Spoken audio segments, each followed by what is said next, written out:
Visual. A cat, sitting in a sunbeam, then suddenly bolting away from its owner's touch. You think you know your cat? You've lived together for years. You feed them, pet them, clean their litter box. You've decoded their meows, memorized their favorite spots. But here's the uncomfortable truth. Most cat owners are missing half the conversation. When your cat suddenly bites you, after purring contentedly, you probably think they're being moody, aggressive, maybe even ungrateful. But what if I told you that in that exact moment when their teeth sink into your hand, they're actually trying to tell you something completely different, something most people never figure out until it's too late? See, today, we're uncovering 6 behaviors your cat absolutely hates, and why your attempts to show love might be causing them stress you can't see. Let's begin. Visual. A cat rolling on its back, exposing its belly. You've seen this pose, the belly flash. The ultimate invitation. Right? Wrong? Wrong. Here's what actually happens. Your cat rolls over, soft stomach exposed, looking like they want to rub. You reach down because who can resist? And suddenly, claws, teeth, that betrayed look in their eyes. What just happened? Dr. Miquel Delgado, a certified applied animal behaviorist at UC Davis, explains that a cat's belly is their most vulnerable area. When they expose it, they're signaling trust, not an invitation to touch. In cat language, this is vulnerability currency. They're showing you they feel safe enough to lower their defenses. But when you touch that exposed belly, you've broken the contract. You've turned a moment of trust into a physical threat. Their defensive SWAT isn't aggression, it's panic. Warning signs to watch for. The tail. If it starts thumping against the floor while they're on their back, that's not happiness. That's irritation building. The ears rotating back slightly, the pupils dilating. The fix. Admire the belly from a distance. If you must touch, stick to the head, chin, or base of the tail areas where cats have scent glands and actually want to be marked by your smell. Section 2. The water bowl rejection visual. A cat pawing at their water bowl, then walking away. Your cat has fresh water. You just changed it, yet they ignore it, preferring to drink from your glass, the bathroom faucet, or that suspicious puddle in the sink. Most owners think their cat is just picky, quirky, maybe a little spoiled. But there's something deeper happening. Here's something rooted in their biology that most people completely overlook. Cats are hardwired to avoid stagnant water near their food. In the wild, standing water near a kill site could be contaminated. Evolution shaped them to seek running water, separate from eating areas.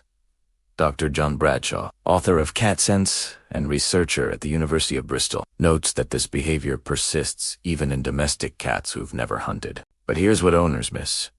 When you place the water bowl right next to the food bowl, you're creating a biological conflict.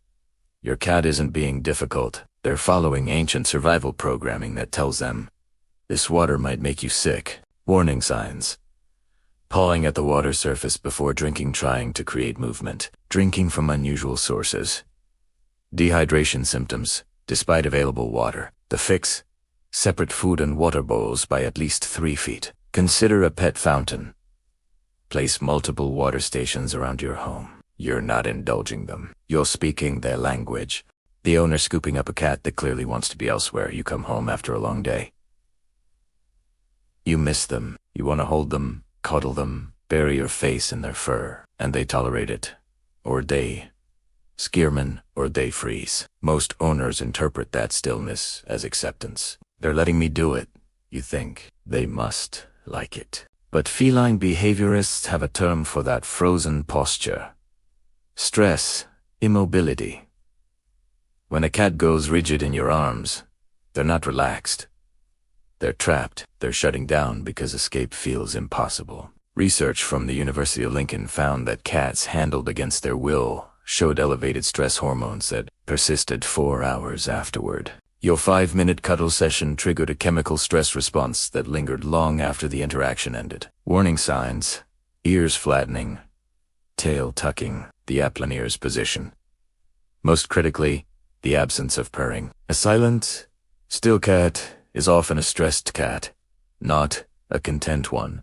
The fix: let them come to you. Sit on the floor. Make yourself small and available. When they choose to enter your space, that's affection. That's trust. Everything else is just tolerance. And tolerance wears thin. If this is already changing how you understand your Katif, you're suddenly seeing past behaviors in a new light. Consider subscribing. We're just getting to the behaviors that most confuse owners. And trust me, number 6 is going to completely reframe how you see those random bites. The owner stares lovingly at their cat, but the cat looks away. Eye contact is intimate for humans. We look into the eyes of those we love and hold gazes to show connection. However, to a cat, a direct stare is a threat. When you gaze affectionately at your cat and they avert their eyes, they are not dismissing you. In feline communication, sustained eye contact is a dominance challenge. It's the prelude to conflict. When you observe your cat with affection, and they subsequently divert their gaze, they are not dismissing you. They're being polite. They're saying, "I'm not looking for trouble." Dr. Shirin Kroladavis, veterinary behaviorist at the University of Georgia, explains that cats use eye narrowing, that slow blink, as a peace offering. It's the opposite of a stare. It signals, "I'm vulnerable." Trust.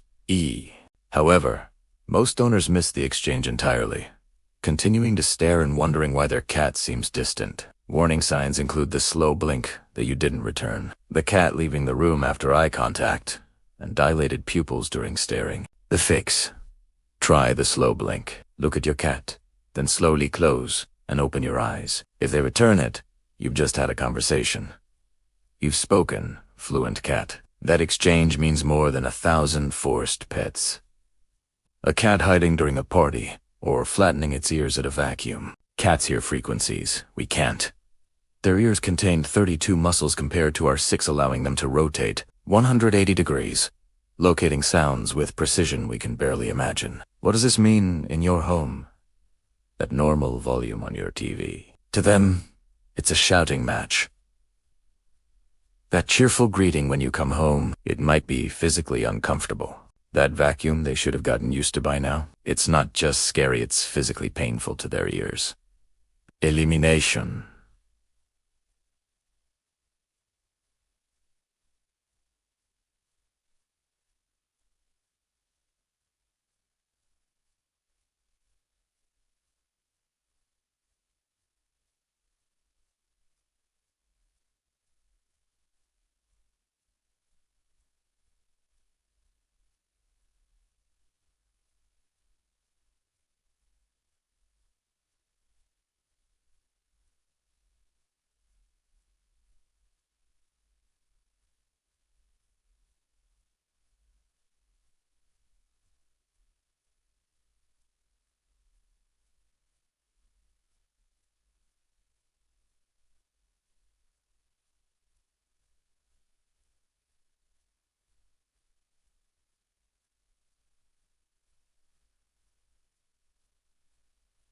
And a study in the Journal of Feline Medicine and Surgery found that chronic noise exposure in homes correlates with stress-related behaviors, over inappropriate elimination, and aggression. Your cat isn't being difficult. They're living in a world that's too loud, and they have no way to turn it down. Warning signs: disappearing when guests arrive, excessive grooming after loud events, sleeping in closets or under beds, seeking acoustic dampening. The fix: create. Create. Create. Quiet.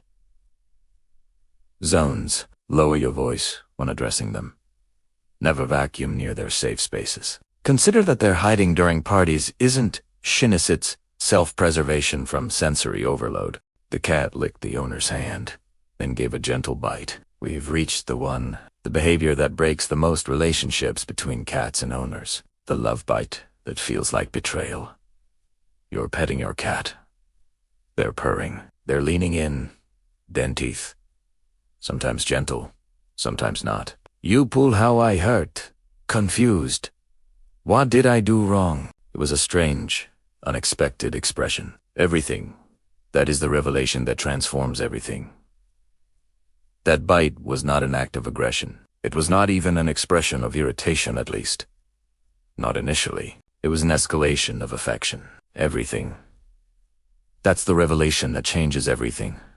That bite wasn't aggression. It was at first something other than irritation. It was an escalation of affection.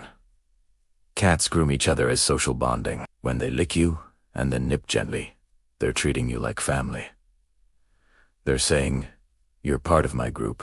Let me care for you." The term petting-induced aggression may not accurately describe the situation, as the aggression only manifests when you fail to recognize their signals.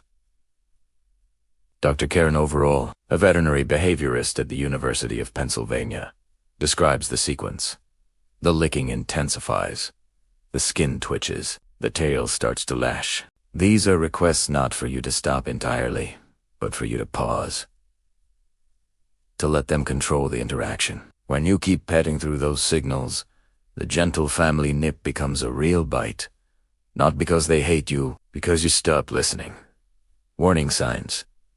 Skin twitching along the back. Tail tumpin. Ears rotating. Intense. Licking before the bite. The fix. Pause at the first sign. Let them reset. When they return, pet for shorter periods. The bite isn't the problem, it's the final signal in a conversation you missed. We started with a question. What if everything you thought you knew about your cat was only half the story? The avoided eye contact was politeness, not distance. The hiding during noise was sensory protection. And that beated the one that hurt your feelings was a family gesture gone wrong because we don't speak the same language. Your cat isn't mysterious to be difficult. They're mysterious because they're speaking a language most owners never learn to hear. But here's the remarkable aspect. Every slow blink you reciprocate. Every tranquil moment you provide. Every belly you observe from afar, these are forms of communication. But here's the remarkable aspect. Every slow blink you reciprocate. Every tranquil moment you provide. Every belly you observe from afar, these are forms of communication. These are choices, not instinct, not programming, but deliberate connection across a species divide. In that quiet moment when your cat chooses your lap, not because they're trapped there, but because they climbed up themselves there, not warning you. They're choosing you, and that choice, finally understood, is the only language that matters.